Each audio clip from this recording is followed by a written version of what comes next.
आपण पाहत आहात सत्य व रोखठोक न्यूज चॅनल महावृत्त न्यूज. आवाज तुमचा, ताकद आमची.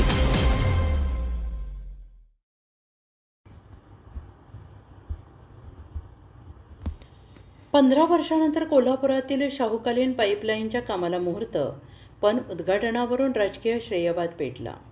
कोल्हापूर शहरात गेल्या तब्बल 15 वर्षापासून रखडलेल्या शाहूकालीन पाणीपुरवठा पाईपलाईन बदलण्याच्या कामाला अखेर सुरुवात झाली. मात्र या महत्त्वाकांक्षी विकास कामाच्या उद्घाटनावरून आता स्थानिक पातळीवर जोरदार राजकीय वाद निर्माण झाला आहे. श्रेयवादाचं राजकारण चांगलंच तापलेलं आहे. रेसकोर्स नाका ते जवाहरनगर या परिसरातील शाहूकालीन पाणीपुरवठा पाईपलाईन अनेक वर्षांपासून जीर्ण झाली. वारंवार होणारी गळती आणि तांत्रिक अडचणींमुळे या भागातील पाणीपुरवठा विस्कळीत होत होता. परिणामी स्थानिक नागरिकांना गेल्या अनेक वर्षांपासून तीव्र पाणी टंचाई आणि समस्यांना सामोरं जावं लागत होतं. ही पाईपलाईन बदलण्यासाठी माजी नगरसेवक किरण नकाते, विद्यमान नगरसेविका माधुरी नकाते यांनी प्रशासनाकडे सातत्यानं पाठपुरावा केला होता. त्यांच्या या प्रयत्नांना यश येऊन आज अखेर या कामाला प्रत्यक्ष सुरुवात झाली.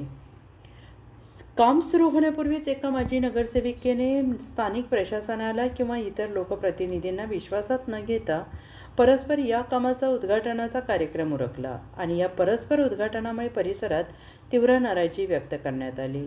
वर्षानुवर्ष त्रासाला आम्ही सामोरं गेलो, पाठपुरावा इतरांनी केला, उद्घाटनाला भलतेच कसे आले असा सवाल करत स्थानिक नागरिकांनी या श्रेयवादाच्या राजकारणावर तीव्र संताप व्यक्त केला आहे. नागरिकांचा वाढता संताप आणि नाराजी पाहता आज अखेर या कामाचा अधिकृत शुभारंभ विद्यमान नगरसेविका माधुरी नकाते यांच्या हस्ते करण्यात आला. यावेळी सामाजिक कार्यकर्ते गिरीश चाळुखे, गणेश देसाई यांच्यासह परिसरातील नागरिक अत्यंत मोठ्या संख्येनं उपस्थित होते.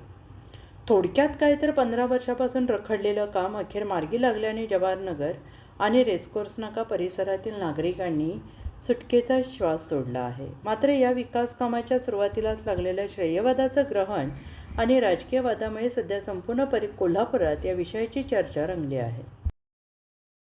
महावृत्त न्यूज चॅनलला लाईक करा, शेअर करा आणि सबस्क्राईब करा.